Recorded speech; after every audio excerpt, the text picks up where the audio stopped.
Welcome to Create More Intimacy, a podcast for men. I'm Elisa Stoddard, and I help successful men stop chasing sex and start building real connection so they finally feel close, connected, and wanted again. There's a role that your wife may be playing that you don't even see. She's scanning the room before she speaks, and she watches your face, listens for your tone, and decides whether it's a good moment to bring something up or to stay quiet. She smooths things over before they escalate. She softens her words. She preps the kids. She redirects conversations. She absorbs tension so that things don't blow up. You may not think of yourself as defensive. You may think you're just reacting, defending yourself, trying not to be blamed or misunderstood. But over time, something subtle happens. She becomes the emotional manager of the relationship. I promise you it's not because she wants control. It's because someone has to carry the weight of what goes unaddressed. She takes the impact. So her partner, who gets defensive, doesn't have to sit with the discomfort long enough to grow or change anything. And the cost of that is intimacy. In this episode, I want to talk about defensiveness. Not in a dramatic way, but in the quiet ways it trains your partner to stop coming to you for support. How it teaches her to handle the emotional impact so you don't have to. And why that pattern keeps you disconnected, even when you're trying. If you've ever wondered why she seems distant and guarded, exhausted maybe, this may be part of what's happening. Welcome to episode 40, Why Jokes and Defensiveness Kill Emotional Connection. When most men hear the word defensiveness, they picture some big, obvious argument, raised voices, someone shutting down and shouting, perhaps.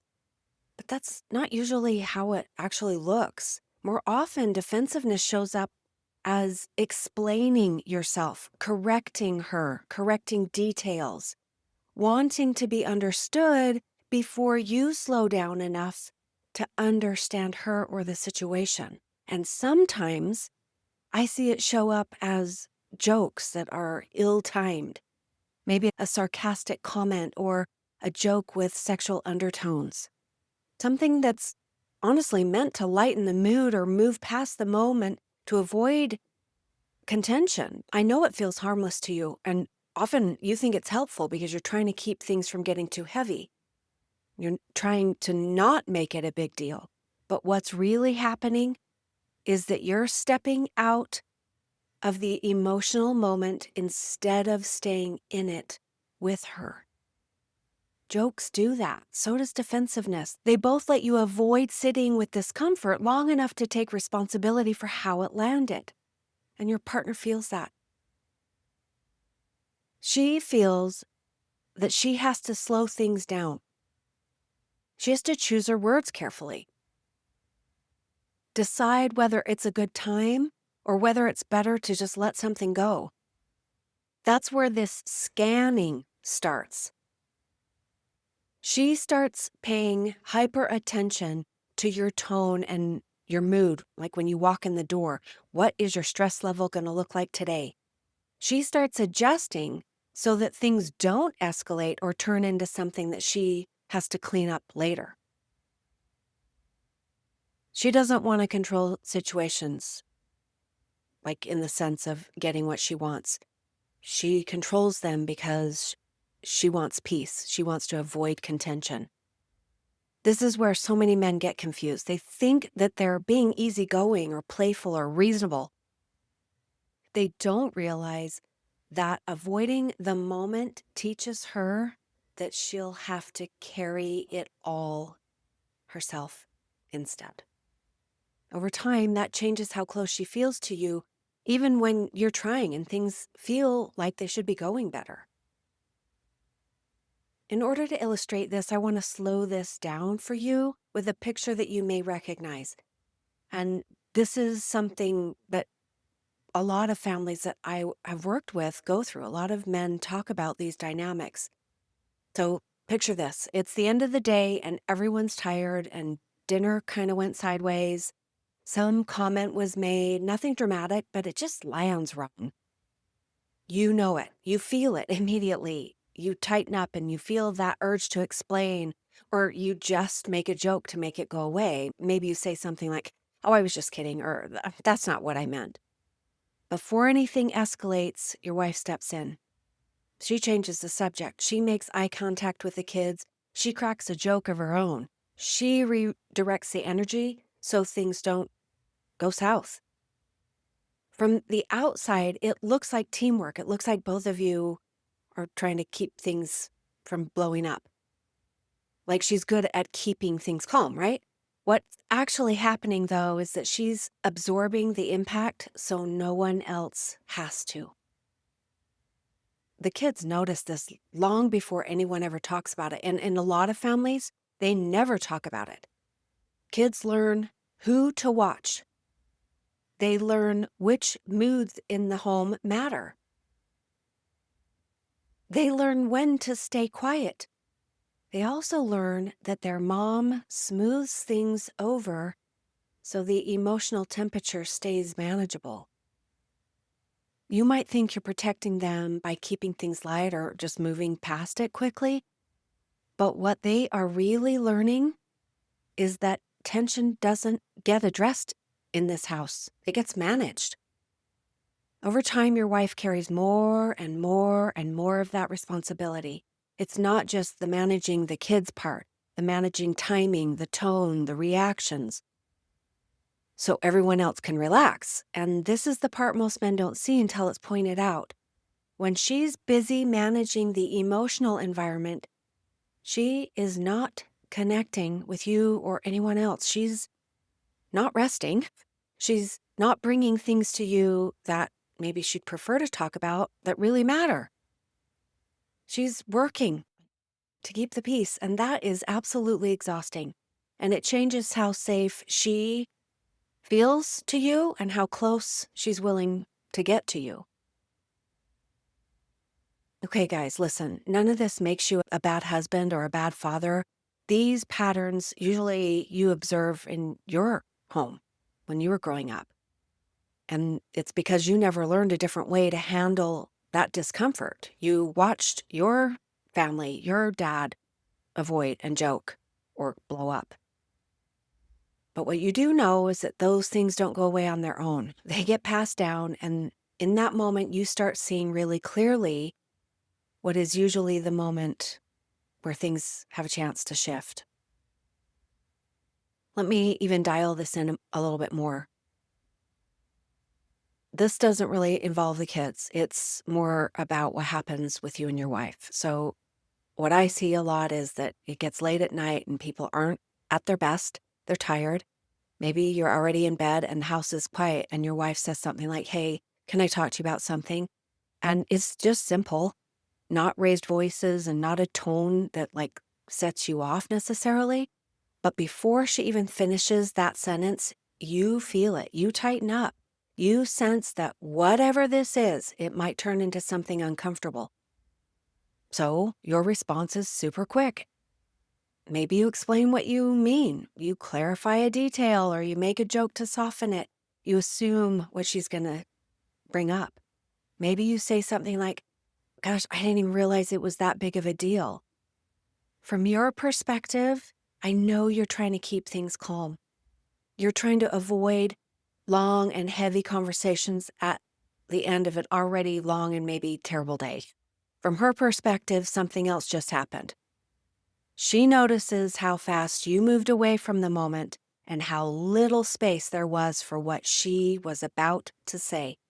How quickly she now has to decide whether this conversation is worth continuing. So she shrugs it off, says, "Never mind," or "It wasn't that important," and you both go to sleep. Nothing exploded. No argument occurred. There's no obvious damage. But honestly a small window closed. And that's how this pattern usually works. It's quiet. It happens in the ordinary moments, the ones that don't feel significant enough to even examine. But the truth is, they add up over time. When men hear the word responsibility, I know lots of you brace. You think that it means like admitting that you're wrong or taking the blame or saying the right words fast enough to just make this problem go away. And that's not at all what I'm talking about. Responsibility in these moments isn't about being wrong. It's about staying present instead of stepping out. It's noticing inside yourself that urge to explain or joke or defend and choosing not to act on it right away. It's letting that moment breathe long enough to understand how something landed, not just how you intended it. Most defensiveness isn't really calculated, it's just automatic. You speak so quick. Your nervous system is telling you, this feels uncomfortable, and you reach for something familiar. That's when you turn to jokes. That's when you explain yourself or try to defend yourself. Correcting details also does that. All of those things create distance between you and the emotional moment that otherwise you'd be taking responsibility for. Responsibility looks a lot quieter. It sounds like slowing down instead of filling the space with your discomfort. It sounds like listening without preparing a response, because you guys know you miss half the conversation when you're thinking of what you're going to say. It sounds also like staying curious when part of you just wants to shut down. This doesn't mean that you just agree with everything she says. It means that you stay with her long enough that she doesn't feel like she has to manage you and your emotions because of what she said. And when you do that, something important changes. She doesn't have to scan as much. She doesn't brace herself. She doesn't have to decide whether it's worth the effort to bring up something that she thinks is important. She can just talk. That's the shift that creates emotional intimacy. And I know you guys are looking for this. You just don't recognize it as emotional intimacy. You go straight for the sex part. I know you don't realize it yet, but this shift will go a long way for what you really want, that connection you want with her. It isn't because fewer issues come up. It is because you close the gap and there's less distance. It also takes less effort and less emotional negotiation. This is also where men start to see how joking has been part of opting out. I know you probably don't even recognize that that's what's happening. You don't do it in a malicious way. It's just a habit. Humor has become a way to stay likable and easygoing and unbothered, while quietly avoiding responsibility for the emotional moment. Learning to stay takes practice. And my observation is that most men were never taught how to do this, especially when they feel exposed or misunderstood or like that their authority is going to be challenged.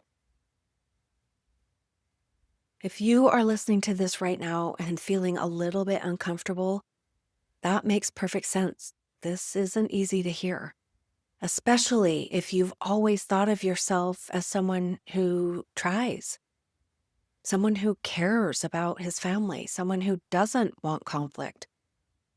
This isn't about making you the bad guy. It's really about helping you see the impact of your patterns that probably kept you safe early in life, but no longer serve you in your relationships. And if you're thinking, well, I don't do this all the time, I believe you. You're probably right. I'm not asking for perfection. What I really am trying to bring to you is awareness. I want you to be open to how someone else might be experiencing you and difficult conversations. Once you see it, you can't unsee it. And you will start to notice moments where you deflect. You will start to notice moments where A joke feels so much easier than staying present with something hard that she's going to say. These are moments where maybe even defensiveness and justification feels reasonable. But I'm telling you, it costs closeness. And awareness is where this change takes root. That awareness is where change actually starts. You don't have to try harder. And I'm not asking you to monitor every word that you're saying, but I am asking you to learn a different way to stay emotionally available and present when it really matters. These patterns don't just shift because now I've brought them to your attention and you understand them or think you do. They show up when you're tired or stressed or caught off guard. And that's exactly the moment when it is so hard to respond differently than historically you have. This is the work that I do with men, helping them see these moments clearly and slow them down and bring the tool set for emotional skills that create safety and connection inside your relationship. We're not going for just fewer arguments. We're trying to build connection here. If you are realizing that this might be part of what has been keeping you stuck and you want help changing it, you can book a call with me. We're going to look at what's actually happening in your relationship and whether working together makes sense. I'm not going to ask you to overhaul who you are completely, but I will support you in learning how to stay present when it matters. Take care. We'll see you next time. Thanks for being here.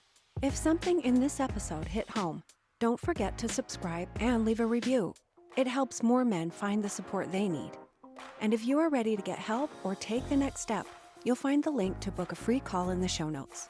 I'll see you next time.